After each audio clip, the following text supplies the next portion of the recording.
savais pas trop plus ou moins d'où ça venait, pourquoi j'étais comme ça. Et pendant très longtemps, j'en ai eu honte. Bienvenue sur cette nouvelle vidéo. C'est une vidéo assez spéciale. Je sais pas du tout comment je vais la tourner, honnêtement. J'avais vraiment à cœur de faire cette vidéo. C'est une vidéo un peu difficile, honnêtement, à faire. Mais par l'aide de Dieu, ça va bien se passer. En fait, pour un peu vous raconter, j'ai été abandonnée par mon père à la naissance. Donc, c'est-à-dire que mon père a quitté ma mère un peu avant que je naisse, il me semble. Donc, il l'a quitté, puis il m'a quitté moi aussi par la même occasion. Et je l'ai revu pour la première fois qu'à l'âge de mes 13 ans, je crois. Et bon, jusqu'à aujourd'hui, on se voit pas, on n'a pas de relation ni rien. On s'est déjà revu quelques fois, mais bon, pour vous dire que j'ai pas une relation papa et sa fille, quoi. Et donc en fait, tout ça pour dire que voilà, donc j'ai grandi voilà, en étant qu'avec ma mère pendant presque 10 ans, je crois. C'est juste que toutes les deux, donc que ma maman et moi. Donc du coup, une relation hyper fusionnelle. C'est pour ça qu'aujourd'hui, je suis hyper proche d'elle. Euh, mais du coup, c'est vrai que j'avais pas ce côté masculin. Parce que même dans ma famille, il n'y avait pas forcément la figure paternelle, si ce n'est mon grand-père. Mais il vit pas en France, donc pas compliqué, mais bref. Donc pour dire que voilà, j'avais pas tellement de figure paternelle. Et en fait, je comprenais pas trop pourquoi moi j'avais pas de papa, pourquoi est-ce qu'il avait voulu m'abandonner. Donc en fait, je comprenais pas, mais pour autant, j'ai pas du tout été en colère contre lui. Au contraire, je l'adulais, etc. Parce que je savais que c'était un danseur professionnel et du coup, j'imaginais des spectacles, des tournées, machin et tout. Donc voilà, j'étais un peu en pas dire idolâtrée, mais je regardais avec des yeux plein les... Non, des étoiles plein les yeux. Et, euh, et en fait, du coup, pendant toutes ces années, j'ai grandi avec la pensée qu'un homme ne pouvait pas m'aimer pour qui j'étais vraiment. Euh, je vais essayer de pas pleurer, je sais pas pourquoi ça me machin.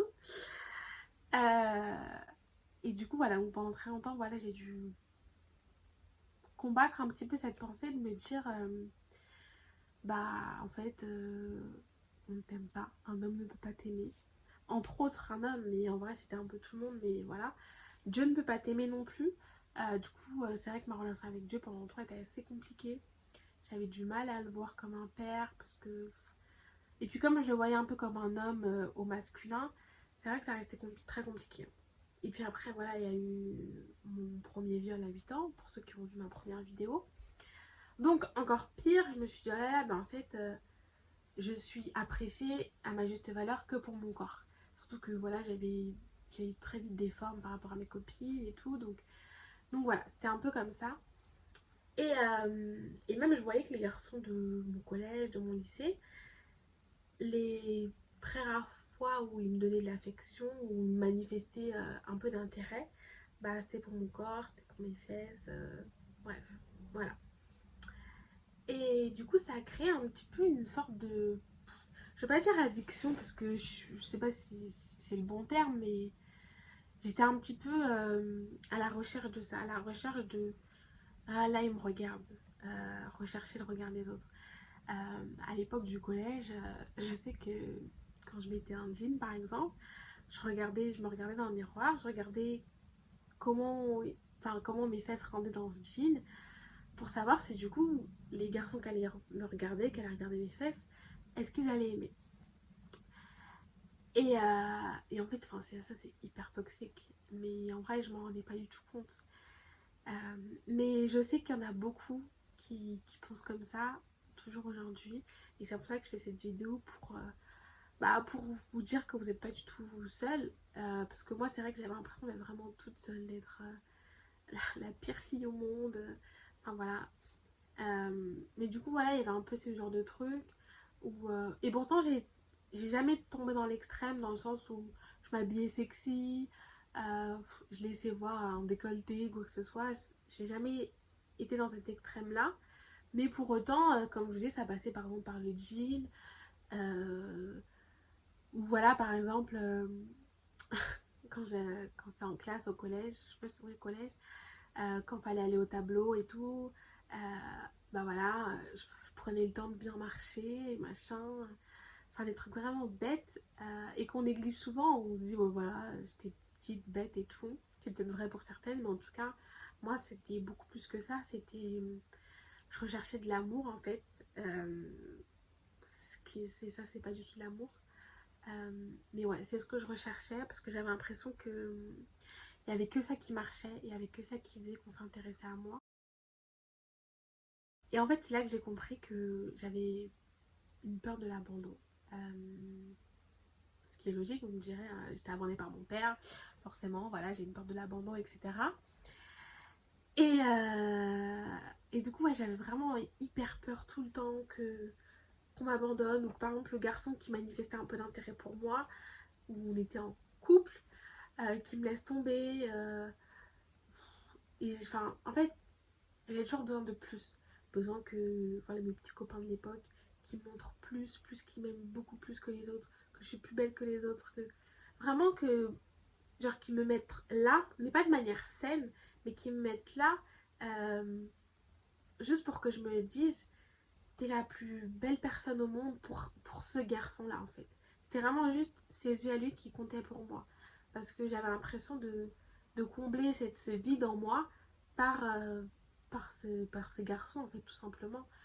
Et j'avais du mal à le remplir par Dieu, parce qu'à cette époque là, on va dire vers les 13 ans et tout, j'ai rencontré Dieu, donc j'avais quand même un peu cette relation avec Dieu, mais j'arrivais pas du tout à accepter son amour. Franchement, ça a mis vraiment très longtemps avant que j'accepte son amour et que je le ressente pour de vrai. Mais j'avais énormément de mal. Je pense que j'avais du mal à accepter qu'un homme, parce qu'à cette époque-là, je le voyais vraiment comme un homme, même si il y avait le côté spirituel, enfin surnaturel et tout, mais vraiment comme un homme masculin. J'avais du mal à accepter qu'un homme puisse m'aimer sans aucune contrepartie, sans que je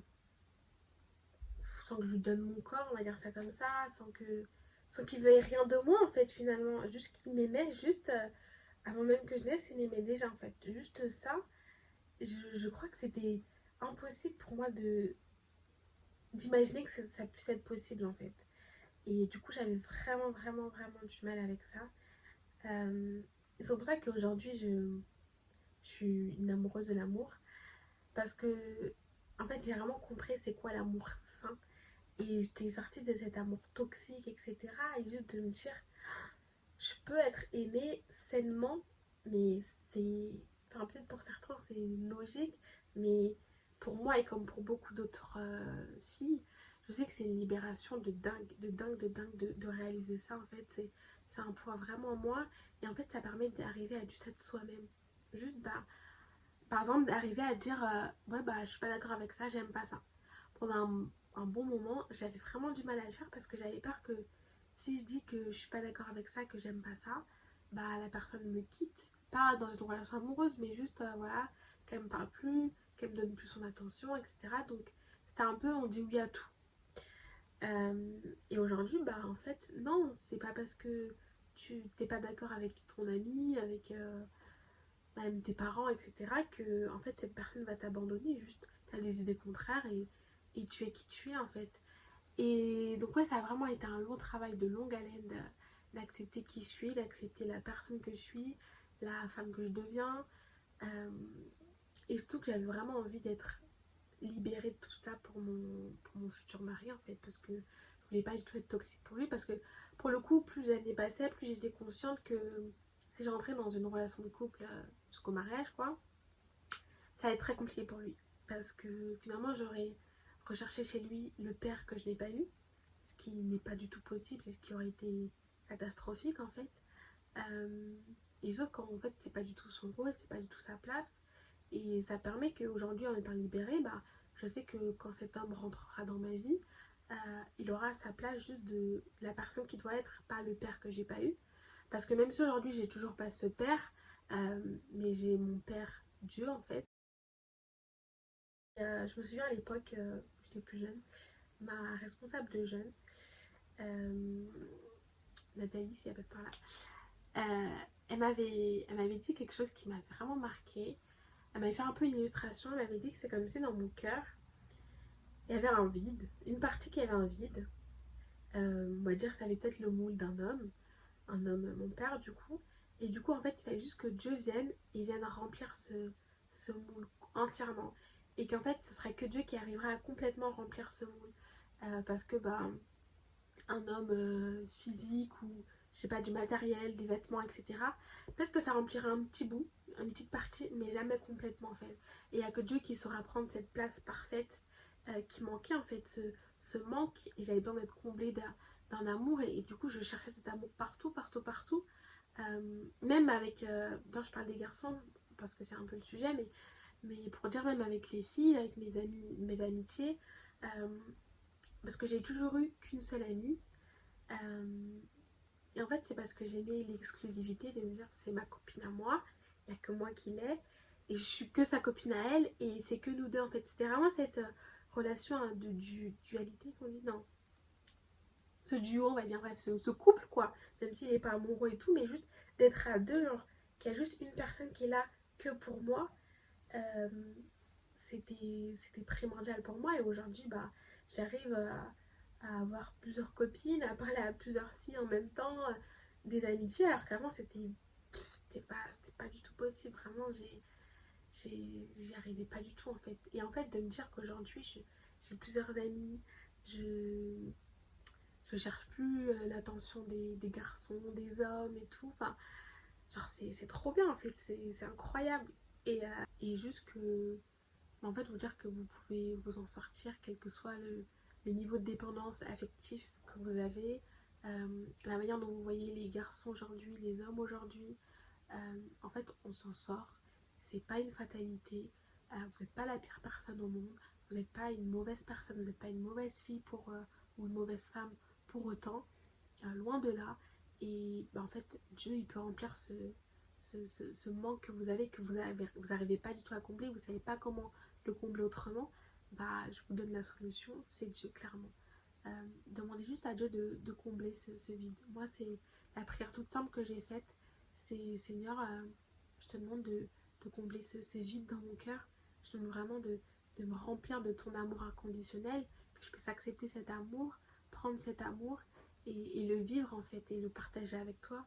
Et ce qui fait qu'aujourd'hui, moi-même, j'arrive à l'aimer pleinement, tandis qu'avant, j'avais vraiment du mal aussi à moi aussi l'aimer pour de vrai.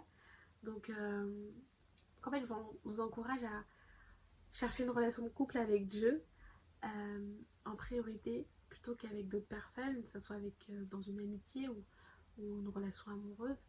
Voilà, cherchez à vous combler d'amour d'abord dans les bras de votre Père qui est céleste et qui est éternel avant toute autre chose. Donc voilà, et un petit dernier mot, ne soyez pas frustrés de ne pas encore trouver chaussures à votre pied. Je parle de ne pas trouver voilà, encore votre mari, etc. Je parle vraiment pour une catégorie de filles en particulier. Mais c'est peut-être parce que d'abord il y a un travail à faire sur vous. Moi honnêtement je suis bien contente d'avoir évité plein de situations de couple, de relations de couple plutôt, parce que ça aurait été tellement destructeur en fait. Donc faites confiance à Dieu, en fait il est juste en train de vous protéger. Et pendant que vous pensez que ce sera l'homme terrestre qui va venir vous sauver, que ce sera lui votre sauveur, en fait Dieu essaye de vous faire comprendre que tellement pas. Et en fait ça va vous éviter tellement de déception, tellement de frustration. Parce qu'en fait, la chute, elle va tellement être haute si vraiment vous attendez qu'un homme vienne sur son cheval blanc, vienne vous sauver, vienne réparer toutes les brisures, toutes les cassures de votre enfance. Quand vous allez réaliser qu'en fait, il n'est pas capable de tout réparer, bah, ça va vous faire vraiment mal. Donc en fait, laissez Dieu vous préserver de tout ça. Ne forcez pas les choses et en fait, laissez juste Dieu faire son travail, travailler en vous. J'ai vraiment là cette image d'un cœur totalement brisé et qu'en fait Dieu est en train de réparer les morceaux, les morceaux, les morceaux. Pour l'instant, peut-être que votre cœur il a juste un pansement et que du coup vous avez l'impression que ça va, que vous en sortez. Mais en fait, un cœur avec un pansement, c'est pas un cœur en bonne santé, c'est pas un bon cœur et c'est pas le cœur que Dieu souhaite avoir pour vous. Donc laissez vraiment le Seigneur renouveler entièrement votre cœur, vous donner un nouveau cœur, en fait tellement parfait et tellement comblé par lui. Et ouais, vous redonner une nouvelle vie en fait, tout simplement. Donc, donc voilà, j'espère que cette vidéo vous aura plu. N'hésitez pas à me donner votre avis en commentaire, à liker cette vidéo, à vous abonner, activer la cloche bleue, partager cette vidéo. Et on se retrouve bientôt pour une nouvelle vidéo. Ciao ciao!